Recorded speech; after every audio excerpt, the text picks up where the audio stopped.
friends, we are back with Sideways Stories from Wayside School. This chapter is titled Myron. Now remember, this book is fiction, or also called magical realism, which means things that happen in this world is nonsense and it doesn't make any sense. All right, so let's continue to read out of this chapter book while thinking of the questions that I ask you at the end of this chapter. All right, Myron. Myron had big ears. He was elected class president. The children in Mrs. Joel's class expected him to be a good president. Other presidents were good speakers. Myron was even better. He was a good listener. But he had a problem. He didn't know what a class president was supposed to do. So he asked, "What am I supposed to do?" "It's a difficult job," said Mrs. Jules, "but you can do it. You must turn the lights on every morning and turn them off at the end of the day." "What?" asked Myron. "As a class president, you must learn to listen," said Mrs. Jules. "I'll repeat myself only one more time. You must turn the lights on every morning." "I heard you the first time," said Myron. "It just doesn't sound like much of a job."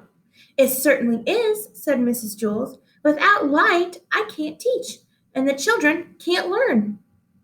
"Only you can give us that light. I think it is a very important job." "I guess so," said Myron. He wasn't convinced. "Here, let me show you how to work a light switch," said Mrs. Jules. "I already know how," said Myron. "I've been turning lights on and off all my life." "Very good," said Mrs. Jules. "You'll make a fine president." Myron wanted to be the best president ever, but it was such an easy job, he thought, that anybody could do it. When school let out that day, Myron stayed behind. He turned out the lights by flicking the switch down. "Excellent," said Mrs. Jules. On his way home, Myron heard a horrible noise. First there was a loud screeching, then a sharp squeal, a roaring engine, and then the very faint sound of a girl crying. Myron ran to see what had happened. Dana was bent over in the middle of the road. "What's the matter?" asked Myron. "My dog Pugsy was hit by a car," Dana cried. "Who did it?" asked Myron. "I don't know," Dana sobbed. "They sped away." "Well, that's not important," said Myron. "We've got to try to save Pugsy." Pugsy lay unconscious in the street. Myron carefully picked her up. He carried her 2 miles to the vet. Dana cried at his side. "Don't worry, Dana," said Myron. "She'll be all right." But he wasn't really so sure. He gave Pugsy to the vet, walked Dana home, then walked home himself. Dana was so upset that she forgot to thank him. Myron didn't mind. He thought that was what being class president was all about. The next morning, before he went to school, Myron went to Dana's house. Pugsy was there. She seemed all right. Dana petted her. Pugsy licked her face. "See, Myron? She's all right," said Dana. "The vet said that you brought her in just in time." "Hi, Pugsy," said Myron. He petted her. Pugsy bit his hand. "I guess she doesn't know you," said Dana. "She was unconscious yesterday when you saved her life." Dana's mother put some medicine and a Band-Aid on Myron's hand.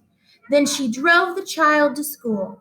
They were late. They ran up the stairs to Mrs. Jewel's class. The room was completely dark.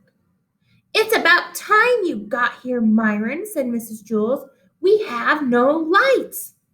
"Well, why didn't somebody else just turn them on?" asked Myron. "Because you're class president," said Mrs. Jewel.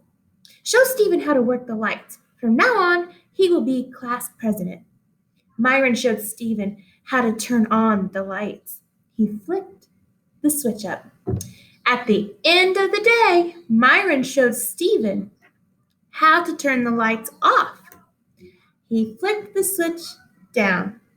After a week, Stephen finally caught on. He made a good president. The lights were on every morning. Myron, who was president for only a day, was the best president in the history of Wayside School. It was just that nobody knew it.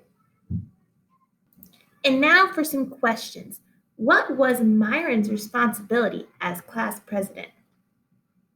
Number 2, how does Myron help Dana?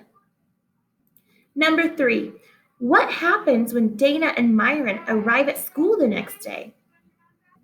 And the last question, what is a theme of this book? So please be working at home and trying to answer these questions, maybe with a parent or a sibling or a friend or whoever's there.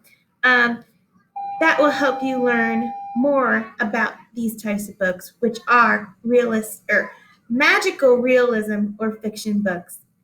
All right, signing off.